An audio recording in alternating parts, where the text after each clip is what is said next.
我是萬沒有想到，原來紅棗和生薑放在鍋裡炒一炒，作用居然這麼厲害。村裡老奶奶每年都會做上這麼幾罐，因為這個是老祖宗們留下來的土方法，既省錢又實用。可惜好多人並不知道，那麼快來看一看吧。大家好，這裡是鵬鵬美食坊。首先準備一把紅棗，如果你第一次使用這種做法，那麼建議不要用太多，大約7、8顆大紅棗即可。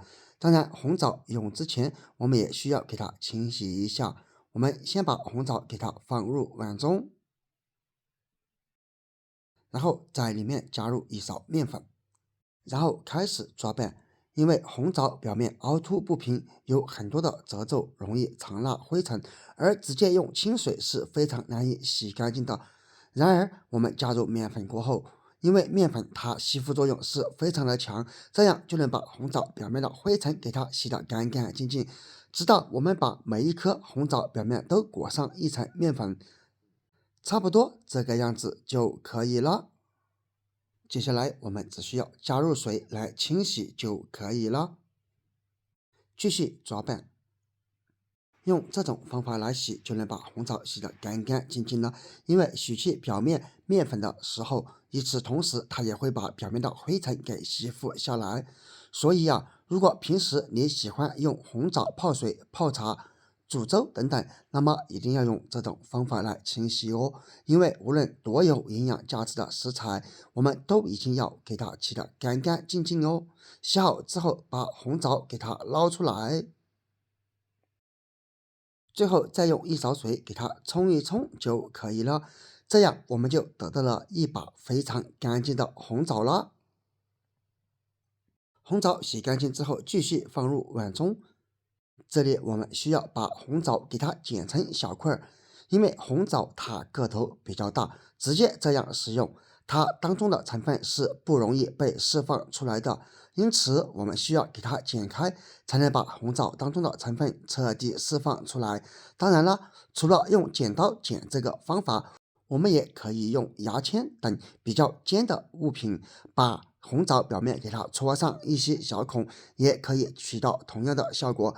當然了，這裡我們不需要去掉紅棗核，因為紅棗我們並不是拿來吃的。直到將每一顆紅棗都給它剪成小塊即可。像這個樣子就已經差不多了，看起來還不少。接下來我們再準備一塊生薑，生薑不需要太多，一小塊就可以了。生薑大家都熟悉吧？它不僅僅是調味品，它也具有一定的藥用價值哦。因為生薑當中含有豐富的薑辣素、薑黃素等等。用之前我們也需要先洗一洗，洗生薑就非常的簡单了。我們只需要找出一個刷子，把生薑表面的泥土给它刷乾淨即可。當然了，這裡我們盡量使用這種牙刷，因為牙刷它的刷毛非常的柔軟，不會把生薑表面給破壞掉。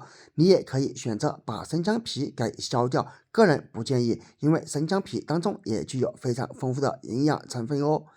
直到整塊生薑表面的泥土都給刷掉，最後我們同樣用一勺水給它沖一沖，這樣就得到了一塊非常乾淨的生薑了。洗好之後，我們再來切生薑。我們先把生薑給它切成片，這裡盡量不要切得太薄。接下來再改刀把生薑給它切成條，這樣也能夠讓生薑當中的成分徹底釋放出來，直到把它全部切成條之後即可。然後起鍋燒火，我們先把鍋中的水分給它燒乾，像這樣就可以了。然後把火給它關到最小。最後我們先把紅棗倒入鍋中，用小火慢慢翻炒，直到把紅棗裡面的水分給炒乾。因為紅棗經過炒制過後，它不僅會更加性溫，而且它的焦香味會更濃，聞起來會更香哦。當然了，炒紅棗的過程，我們要全程用小火慢慢有耐心的炒，否則火候過大會把紅棗給炒糊，那樣我們聞起來就不是焦香味，而是糊味了。也會大大的影響口感。那麼紅棗到底要炒到什麼樣呢？我們可以通過聞味道來辨別，直到你聞到濃濃的焦香味就可以了。這裡我們先把紅棗裡面的水分給它炒乾，炒乾水分以後，再把生薑絲倒入鍋中，繼續用小火慢慢翻炒。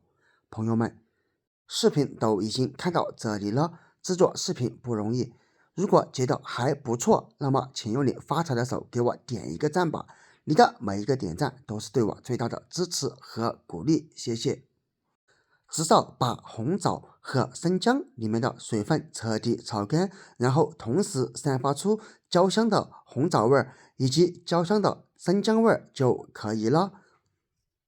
小火慢炒，大約在8分鐘左右時間就能炒好。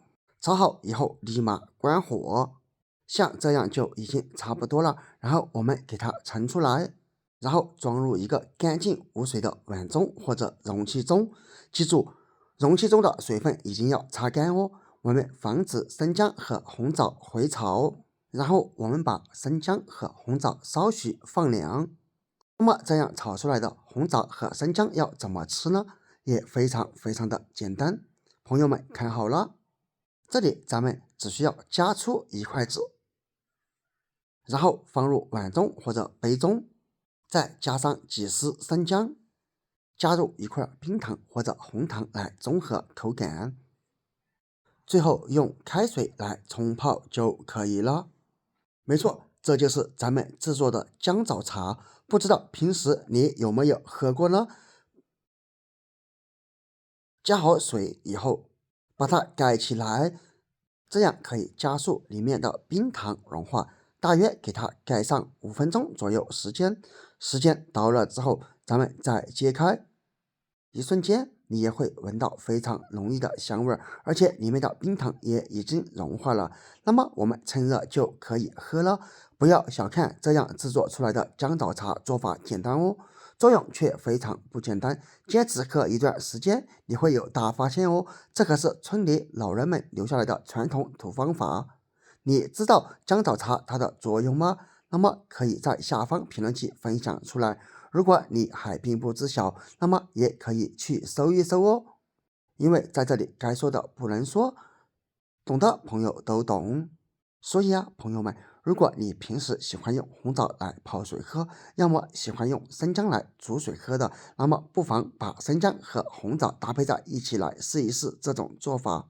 如果試過以後感覺還不錯，趕緊分享給身邊的朋友們吧。今天的視頻就到這裡了，我們下個視頻不見不散，拜拜。